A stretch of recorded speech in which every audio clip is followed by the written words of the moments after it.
All right, this week on the podcast, I am joined by Jake Crosby. Jake would refer to himself as a serial entrepreneur, has a few different businesses in the greater Sanford area, invests in real estate, flips, he sells real estate, he has a dumpster business, he has all kinds of stuff going on. We became friends over real estate in the past few months, and just an awesome guy, very thoughtful guy, has a lot of great information to share in our conversation, advice, learnings, things that he would share with people that are key to his success.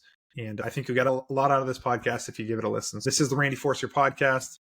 If you do me a favor, this is your first time listening. If you're new to the pod, please subscribe on YouTube, Apple, or Spotify. If you're watching on YouTube and you don't mind liking the video, that would go a long way too. Appreciate the support. Thanks for checking it out. Here's Jake.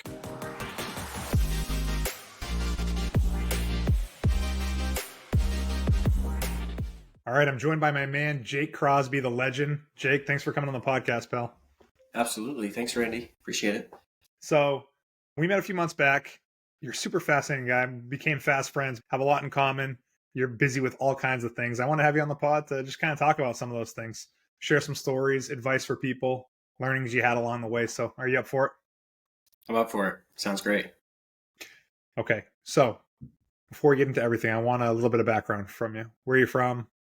How'd you get into business? All that stuff. Tell me the story. Yeah, so I'm born and raised in Southern Maine. The business, that's an interesting question, but long story short, when I was in junior high, I was buying cases of soda and I was selling the cans for a profit. And so I was like, oh, this is kind of cool. And then I started doing it with iPhones, and then it turned into motorcycles, and then it turned into houses. And so that turned into some other businesses, but that was like the weird progression of it. How old were you for the soda stuff? It's junior high, so yeah, so like 12, 13, 14. Grade, like 13, 14 years old. Love it, dude. So you have like the sickest bike on the street just because you've been selling soda for summer. The best bike. Yeah, no, it was funny. So I was just doing that. I used to skateboard a lot. So it was like to buy snacks at 7-Eleven with my friends. But I remember when I had done like the first cell phone deal, I went to my dad and I was like, Dad, can I borrow $50? And he's like, what do you need $50 for? I'm like, well, I can buy this phone and then I could sell the phone for $100. He's like, you think you can actually do it? And I was like, yeah. So he actually gave me like my first loan. It was $50. And I paid him back. I gave him like $10. He's like, no way. And I was like, dude, that's so business right there. That's right. Like a great life lesson. I'm glad your dad supported you in that because me too. You know, like what if he would have been like, that's stupid, you know, like don't bother doing that. And like maybe that moment lit this fire inside of you, this entrepreneurial fire. You know, I don't know that it did, but there's always that potential that, you know, just being able to do that opened up this vision of how things could be. No, my parents were always like really supportive. We did sports and stuff, and they're always there, and they're always our cheerleaders and giving us everything that we needed. So it was pretty cool. Mm-hmm. So you're from Sanford or the Sanford area, right? Is it Sanford? Yes. Yep. Yeah. So I went to high school in Sanford, graduated. Like, what were your thoughts after graduating? What were you hoping to do in life? Yeah. So at the time, Sanford has this great program, which is a Sanford Regional Technical Center. And so I did the building trades for a year. And I was like, I like this, but I don't think it's what I want to do forever. It's funny because that's what I do now. But so I ended up going from that into machining after having conversations with like my mother-in-law and like her friends. They worked over at Pratt. And so I did the machining program, got into Pratt, worked there for 5-6 years, did their apprenticeship program. Right after high school? Got a couple degrees. Yeah, right out of high school. Yeah. Which is pretty good. Yeah, I was really lucky because, you know, they had a really big hiring spree, but I got hired in the quality department. So my boss his name was Bucky, and I was his first hire. Like he worked his way up the ranks to supervisor, and he's like, I'm going to take a shot on this kid. And so I got into the quality department, but I remember just walking around and they didn't really hire people that much. So they're like, who are you? Who do you know? Like, it was actually a big deal that I got hired. And then they hired like 1,000 people after that. But it was 2014. I went from Turbo Cam to Pratt & Whitney. Yeah.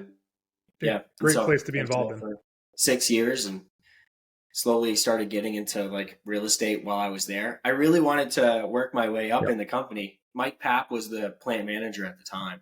And he was walking down the hallway, and I'd been there for like 3 months maybe.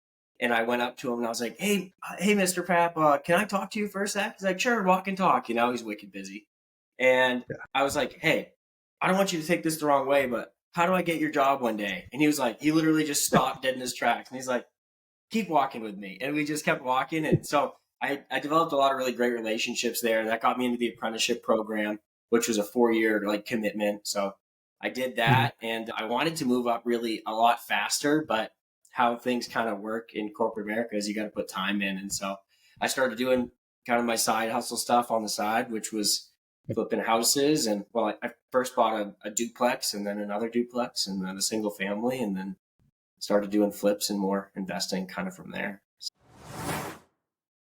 All right. I just wanted to take 1 second from the podcast to let you know that besides hosting, I also do mortgages. I'm a residential loan officer with Norcom Mortgage in Saco, Maine. If you or anyone you know is thinking about buying a home in 2024 or refinancing as rates are coming down, please feel free to reach out to me and I'd be happy to help. My contact information is in the description below. Thanks, and back to the pod. So, and at some point you became frustrated with Pratt, or you just weren't seeing the potential that you were hoping for at one point, and yeah. then just Like I said, I really wanted to work my way up in there, and so they were really good to me. They treated me really well, but I just wanted it kind of faster, which maybe is a flaw, but I thought that I was ready sooner. And they're like, no, like soak time. That was like a big thing. It was like, no, soak time. And so I was like, okay, did that apprenticeship program. I had some opportunities where I could have moved into management at like 21 years old, but they were like, no, like we want you to finish the program out, because I was willing to leave the program to start pursuing that. And so anyways, I got into doing the real estate a little bit, and then the real estate turned into from something really small to something really big. So we flipped that first house. We did it in like 4 weeks. It was just my wife and I. So I did all like the painting, the flooring. I learned a ton of stuff, messed some stuff up, had to pay some material costs from those mistakes, but we ended up doing that for a while. And I had gotten up to 11 apartments at the time, and I felt comfortable with the flips that we were doing and the rentals to be able to say, okay, let's do this thing full time. Cause I was burning the candle at both ends for sure. I was Pratt, and I was going to school, and cause I was getting my bachelor's degree. I got 2 associate's degrees. I was getting my bachelor's degree. I was working at Pratt, and then I was doing the investing and flipping on the side. And so it was just something had to give. And I decided that I wanted to do my own thing. So that was kind of So you left Pratt. How'd that go? Did they want you to stay? Yeah, they definitely wanted me to stay. Cause I mean, like I said, I did the 4-year program. So I got a degree out of that. I had a lot of really great relationships there, and I could have had a really good career there. And they did really want me to stay, but they also were really cool about understanding the opportunity that I had like kind of created for myself. And they were like, do that. Yeah. So I had some really good mentors there that were like, as much as I want you to stay, like I support you in this, because it seems like it's going to make a lot of sense for you. So it's awesome. But a big risk to go on your own. I mean, at that point, if you have 11 rentals and you're doing a few flips, there's probably some comfort level to make you do it. But at the same time, Pratt is this thing where people aspire to work there, at least my perception. Like get a good job at Pratt, work your way up. You get a pension, you can have a really nice career. So there's a decision to be made. And it's like, okay, I'm going to leave that behind, because you kind of probably know how the next 30, 40 years of your life go if you stick that out. And you're going to take a risk to betting on yourself and focus more on real estate. So like, how hard of a decision was it? Yeah. So I'm pretty conservative. I want to make sure things are pretty tight before I make a decision like something as big as that. And so I really crunched a lot of numbers, really focused on saving money and having a nest egg aside, made sure I had opportunities lined up, made sure that I, just like really thinking ahead, because like I started my construction company 2 years prior, so that when I left, if I decided to leave, I would have that income so I could still get loans. So like there was quite a bit of planning to my plan, I guess. And so it was just about really talking to some great people, getting advice, helping them when I could, and just trying to put a plan together. And so I always kind of look at things like, so I remember I have a note in my phone somewhere actually, which is like, the note was called How to Leave Pratt. And I put all these different bullet points of things that I needed to have done to be able to do that. And so that's kind of what I do, is I look at whatever the goal is, and where I am. And then I just kind of put those steps in place, like work Yeah. backwards. And I go, okay, so these are the things I need to accomplish to get to this. And it's all actionable stuff. Like it seems big from the beginning, but when you actually break it down, Yep. it's totally possible. And so that's kind of what I did. And I focused on that for a couple of years, making sure I had all my ducks in a row and did What it. you said about having the construction piece planned out 2 years in advance, there's something to be said for that, because Dude, your huge. ability to get financing might be jeopardized Yeah. if you just left Pratt, started your business, and like, okay, banks, give me a loan to buy Yeah. this next building or next They, flip or they whatever wouldn't it have might done it be. Like, because even though the flips were like successful or relatively successful financially, they don't look at it as the same income. They call it capital gains, and so it's basically unreliable income is like how they look at it. yeah, Even if you've been doing it for a duration of years, and so Mhm. setting up that construction piece was like the key to me being able yeah. to actually take that step, along with the So when you, rentals. So yeah, so you had rental income yeah, besides all that. exactly. So Yeah, at what point did Pine Tree Properties enter the picture? And I guess actually, yeah. I'm So kind of curious about Pine Tree Properties, because I know there's the selling real estate piece, but there's also the investing, renting, all that stuff. And it seems like Pine Tree encompasses all those things. yeah, so Pine Tree Properties was what we had started. We were doing the flips with it, like with that company. So I have Mhm. a construction company, which is like Crosby Construction, which works on Mhm. a lot of these projects, and that's kind of the thing I got set up. But the Pine Tree Property was like the owner slash holder for like the investment piece and for the fix and flips. And so, basically how it went was we bought a duplex, bought another duplex, bought a single family, started working with a great realtor who is, a mentor of mine. He's Mhm. local here, Brian. And I was like, I'd kind of like to get my real estate license. So while this was all kind of happening, I got my real estate license. This is while I was still at Pratt and I was on his team. And, he kind of showed me that different piece. So that's how I learned from him and worked with him for a couple of years. Went to another company, worked there for a couple of years, and then my wife was interested. I had a couple of friends that were interested in becoming real estate agents, and so that's where we kind of created the Pine Tree Real Estate. So the Pine Tree Properties is like for the investing side, and the Pine Yep. Tree Real Estate is for the sales. We're the agents, and Okay. we help out. Like my wife handles a lot of that right now, and she's Mhm. amazing at it. So Yeah, I've definitely seen the activity online. It seems like there's a lot of stuff going on. So good to know that Pine Tree Properties and Pine Tree Real Estate are two different things, even though I kind of had it in my head as like one thing. So that makes sense, though. yeah, I mean, yeah, exactly. They're technically two things, but they work together. Yeah. So tell me what real estate investing looks like for you nowadays. Like, where are you at? Where do you hope to be? What's it like now for you on the investing front? Yeah, so we have a little over 50 apartments at this point, Mhm. and we got a couple big projects. We've got a 9 unit we're working on. We got a 10 unit that we're working on, and then we're stabilizing a package that we just purchased. So that's kind of like where we are. We're still doing a handful of fix and flips, probably like half a dozen or so a year of the Yeah. fix and flips, and then we're building the team to really do some bigger apartment projects. And so that's kind of where I'd say we're going. I want to there's money to be made in fix and flips, but Yeah. the money goes away fast, right? Where with the investments, like you're building equity and you're building cash flow and you're building wealth. And so, my mindset started to shift probably like 2 years ago because I started doing apartments and then I was like, oh, fix and flips is cool. And then I was like, but apartments are actually really cool. And for a lot of different reasons, the tax Mhm. advantages, the income, the equity, it's just a really cool asset class. And so it went from apartments to flips back to apartments. We still do flips when they Mhm. kind of come on our radar, but the focus I think for us going forward is going to be the apartment side, the investing, the Mhm. acquisition, creating. Like we have a property right now, that 9 unit I said, it's actually a blank Yep. building. So Yep. we're working with the town to get that approved to make 9 units. So that'll be the first time we've kind of done something like that. But it's funny because the fix and flip like team that we built was like almost setting us up for what we do now. And I didn't know it at the time, but like we have a great team of subcontractors that now we're able to take on some bigger projects. Well, it's the same work. I mean, the only difference is that you're just not flipping it at the end. You're still buying these Right. places, putting money into fixing flooring, painting, cabinets, countertops, all that Yeah, stuff. And except for there's yeah, so it's the multiple same. units. Yeah, so you get to do it a Yeah. few times in the same building. But yeah, it's similar. It's similar skill set, similar work, and so Mhm.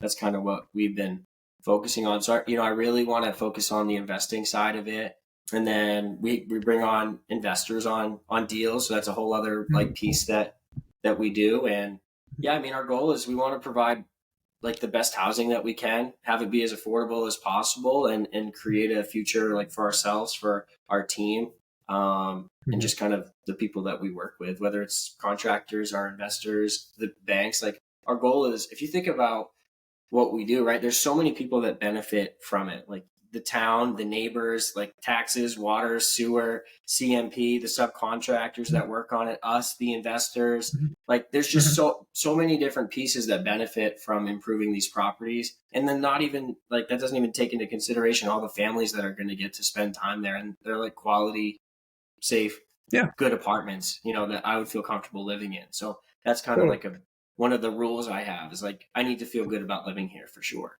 Yeah. Yeah.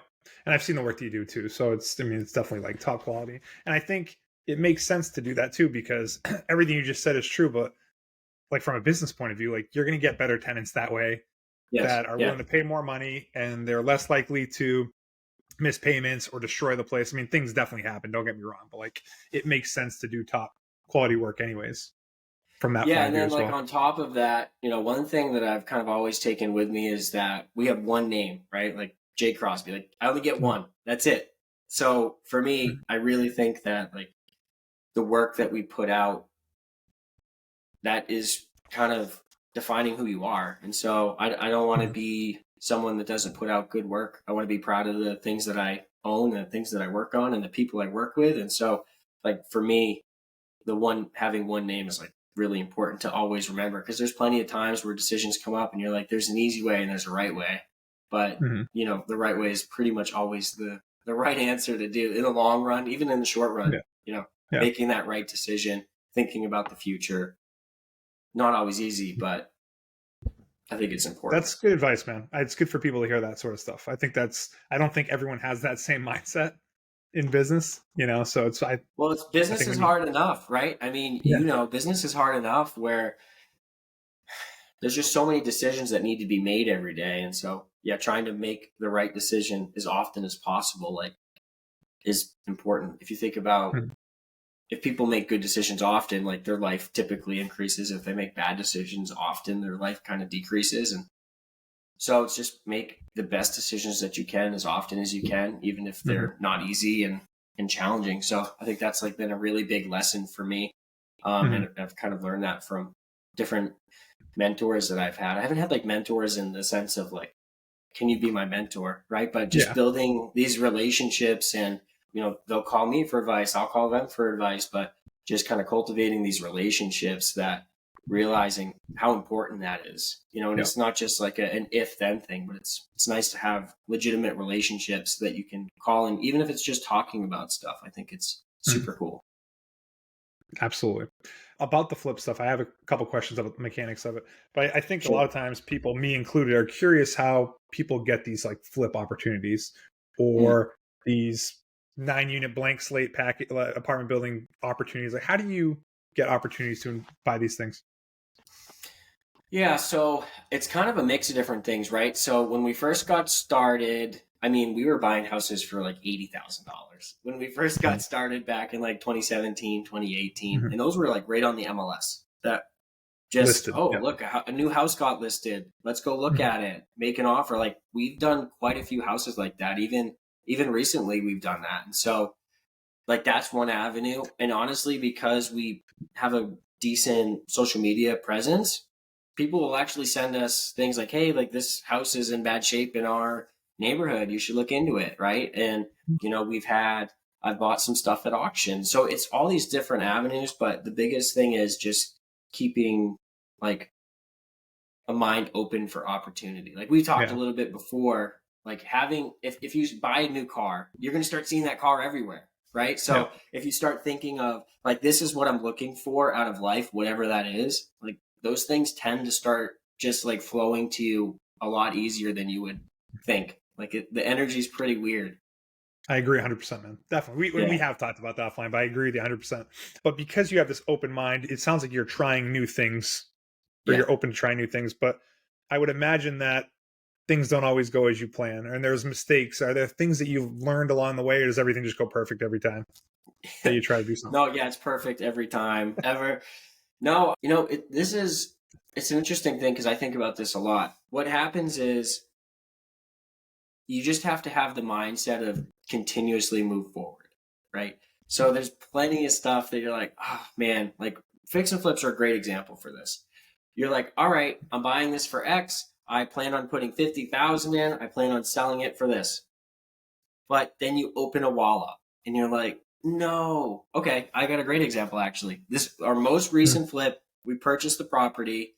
It had Romex, so that's like the newer wiring that they use today in the basement. So it all looked good. Hired our electrician. We said, hey, go ahead and just add a couple of lighting circuits because it was all like switch lights. And Yeah. so he gives me a call. He's like, Jake, I got bad news. I'm like, what's up? He's like, so we have to rewire this whole house. I was like, what do you mean? I was like, I know there's Romex, there's a new circuit breaker, everything. He's like, what they did was they took wiring and they cut the sleeving off of it and they put it over the wire in the basement. So it made it look like it was like real new wiring. But when you actually pulled it all Wow. apart, it was the old wiring. It was old knob and tube. That's insane.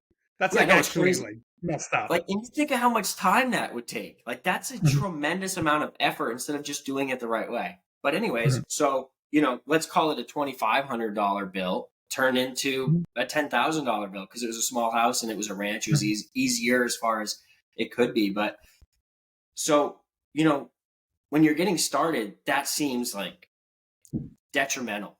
You're like, oh my gosh, I can't, I'm never going to be able to get out of this. But the thing is, if you just try to take everything as a learning lesson and just continuously move forward, like you build up a tolerance and strength for things. So like he called me, I'm like, oh man, that stinks. All right, do what you got to do. Like, that's it. That's the call.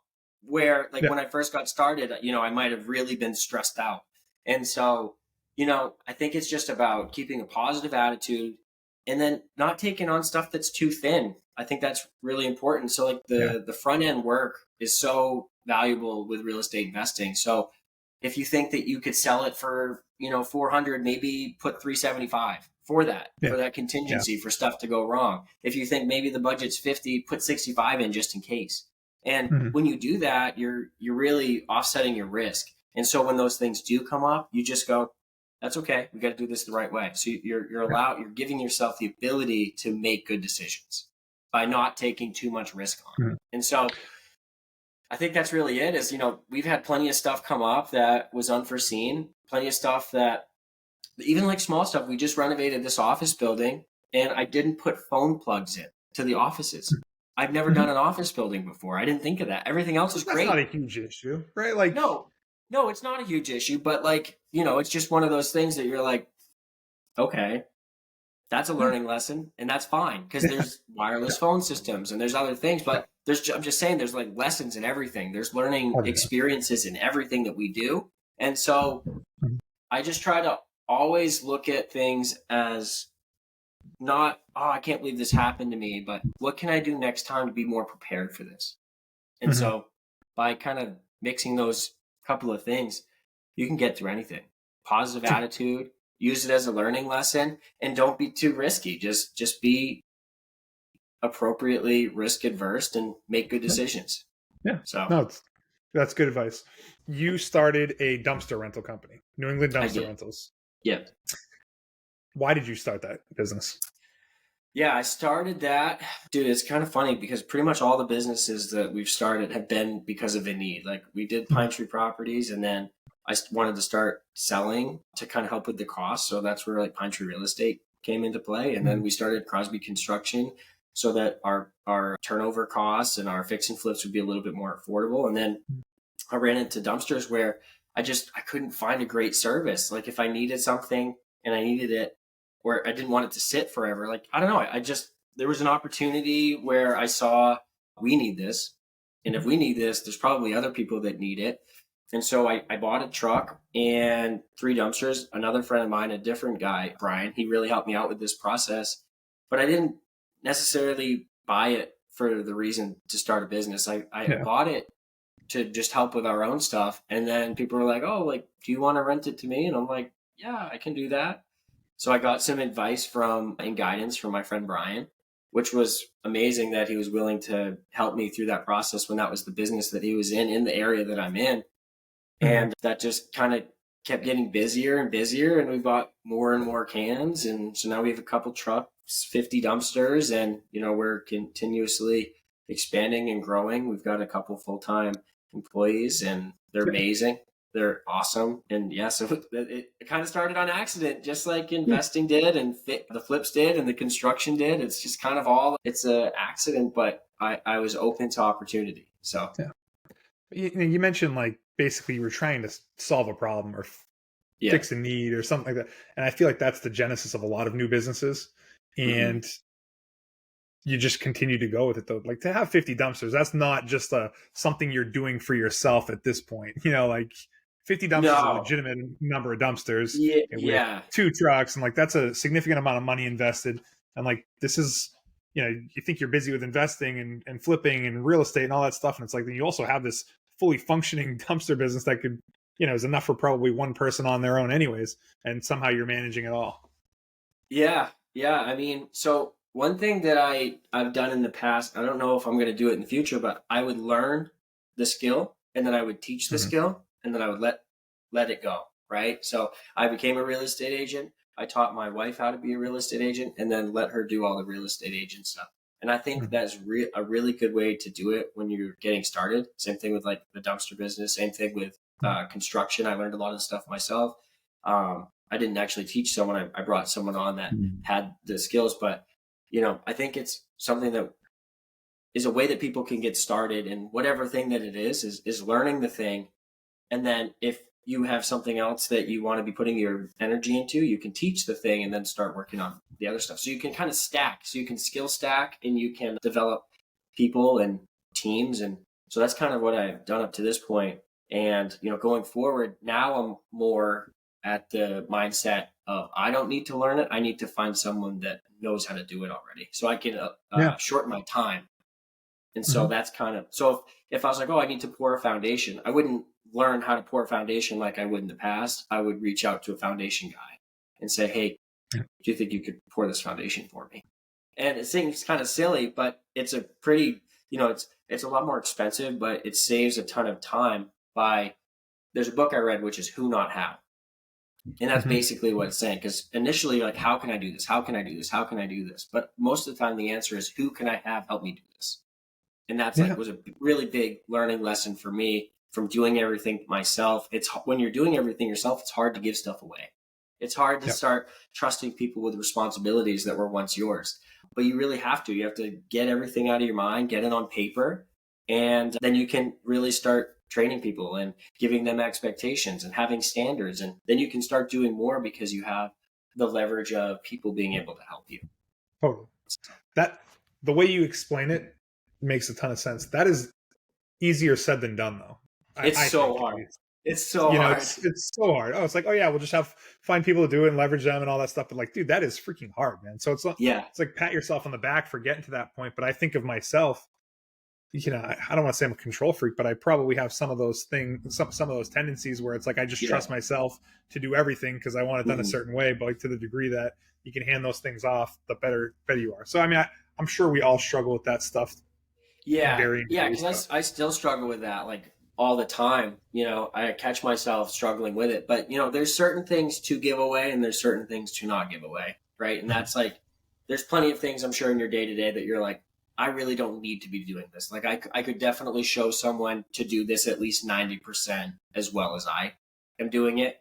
But you're right. It's challenging to actually, here you go, but that's where you train and then you actually pay attention to what they're doing. So when I was first learning how to do this, I'd be like, here you go. And then I wouldn't check in on it. And I'd come back and I'd be like, oh my gosh, that's not right at all. But the learning lesson in that is, just because they've been taught it doesn't mean that they don't still need to be overseen, and it doesn't mean that you won't need to help them. And so there's still a pretty good period of time where it's like trust but verify. hey, like, let me check this, like, make sure that everything's going well, or hey, do you have any questions for me, or just all these little things that you can do to kind of get you a lot more comfortable with giving it away and make them a lot more comfortable with taking it on, because you're like, hey, yeah, you crushed that. Nice job. Yeah. You really did a Yeah. good job with that. So Yeah. that's been a big thing. And kind of on top of that is like along the same line is I'll get a phone call, right? And someone will be like, hey, what do you want me to do with this? And I'm like, well, what do you think? And they're like, I think this because of this, this, and this. Like, I trust you. Do what you think is right. But that's hard too. That's a hard thing to learn. But that's like that you have to put trust and empower your team, because if you're constant, like for me, when I was constantly micromanaging, one, it stunk because you're not happy like all the time because you're trying to control everything. So it's like a mixture of surrender and control at the same time. So it's like, I trust you to make this decision if you do trust them to make that decision. And then honestly, sometimes you might trust them and it ends up being the wrong decision, and you learn from that that's too. okay, because you can go back through and say, oh, okay, can you explain to me why you did this? Yeah, I did this because of this. That makes sense. I get why you did that. The reason I would have done it this way is X. So next time, let's do it this way instead. Cool. Sounds good. And so you just had a really huge jump in trust because of that too. Like they're going to trust you and you're going to trust them, because it's like, just because they made a decision that's different from you doesn't mean that it's a wrong decision.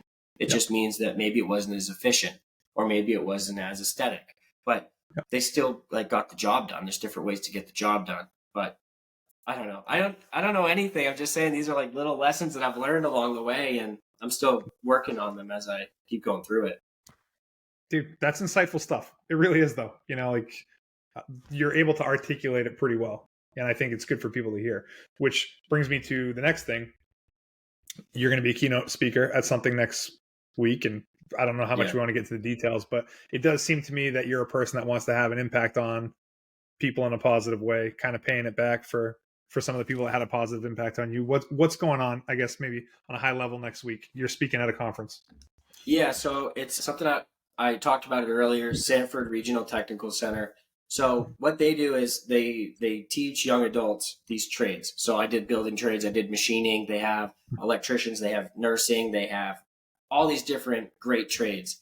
And so within that, Skills USA allows these students to compete in their field. And so they do it at a local level. So like Sanford Regional Technical Center will compete as a class against each other in whatever the competition is. And then they go to another level, and then they go to the state level. So the state level, Skills USA State Conference, and I'm going to be doing a 10, 15-minute keynote just about the importance of a foundation, like the importance of building a foundation. And so I'm nervous about it because it's going to be in front of like 1,500 people live and then a lot of people online. So it's cool. Yeah. We've been working through it. We got a slideshow, and then we're pretty much done with the script or whatever. And so I'm just going to start hammering that. But yeah, I'd like to be able to give back because, dude, people have so much more they can get out of life if they want it. You know what I mean? Like we all have such a great opportunity for so many different reasons, but if people could just understand that they can do more than they think that they can do, they just need someone to tell them. They need someone to show them. Like I'm just, I'm 27. I live in Southern Maine. I'm nobody special, but I've been able to build a pretty cool business.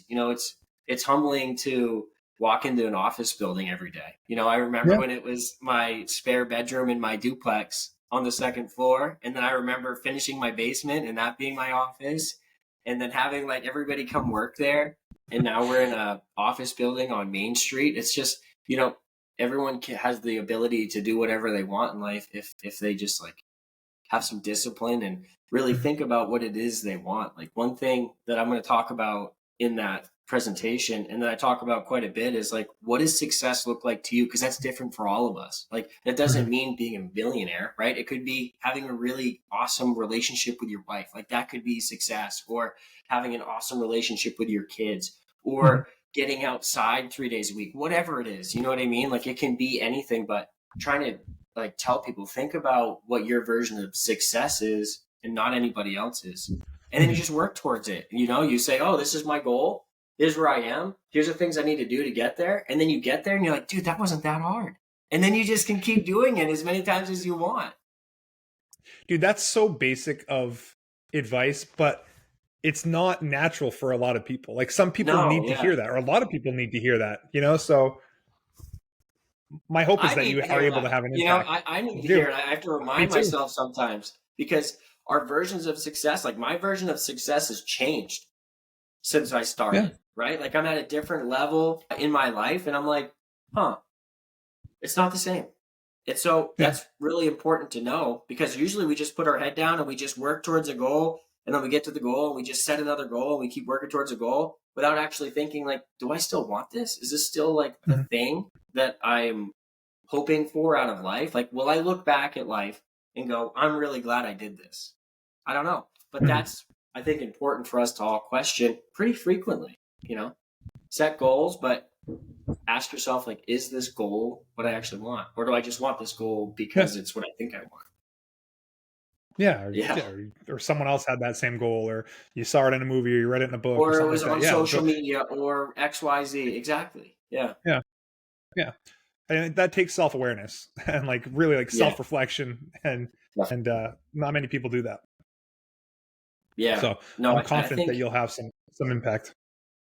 Yeah, I think so. And I think for me to get into a place that you can actually have self-reflection like that, like, it is space. You need space. So for me, you can ask my wife, I'm like, I need some space right now. And it's not for that I don't want to hang out with her, or I don't love her, or anything like that. It's just like, I need time to think. I need time to process. I need time to that's why I think like going for walks is great. If you go for a solo walk, 20 minutes, it's amazing what comes to your mind. Like everything that's important in your life will come to your mind that you need to think about or do, right? It's like, and it's just by getting rid of the noise. How do I get rid of the noise to give myself a safe space to just think and process and be able to decide those type of things? Sounds like meditation. Like in that case, like that walk is maybe a form of meditation. There's just doing regular meditation, but you just need to find time to get rid of that noise and think. Yeah, absolutely. I mean, noise is literally everywhere. Sometimes it's like you literally drive down the road and just signs on the side of the road is noise. It's all noise. It's distraction of just being able to go inside and really think. So I think it's a valuable thing that I try to talk to people about, because it's been valuable for me. It doesn't mean it will be valuable for everybody, but I think it can be. Is there any advice that you give to new people getting into real estate or starting a business, or maybe like the 19, 20-year-old version of Jake that you ever encounter that you think's helpful? Yeah, I think the first and biggest, like most important thing is discipline. Like you have to learn discipline.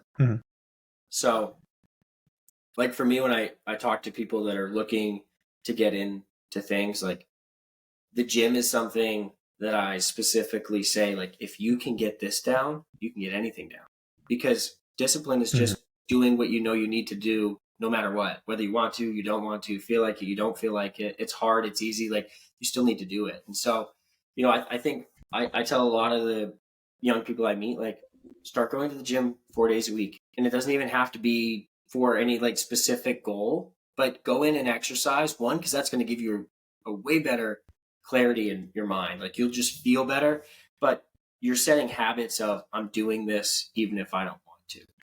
Because as you know, there's plenty of things in business that you're like, I do not want to do this right now, but you still have to do it right now.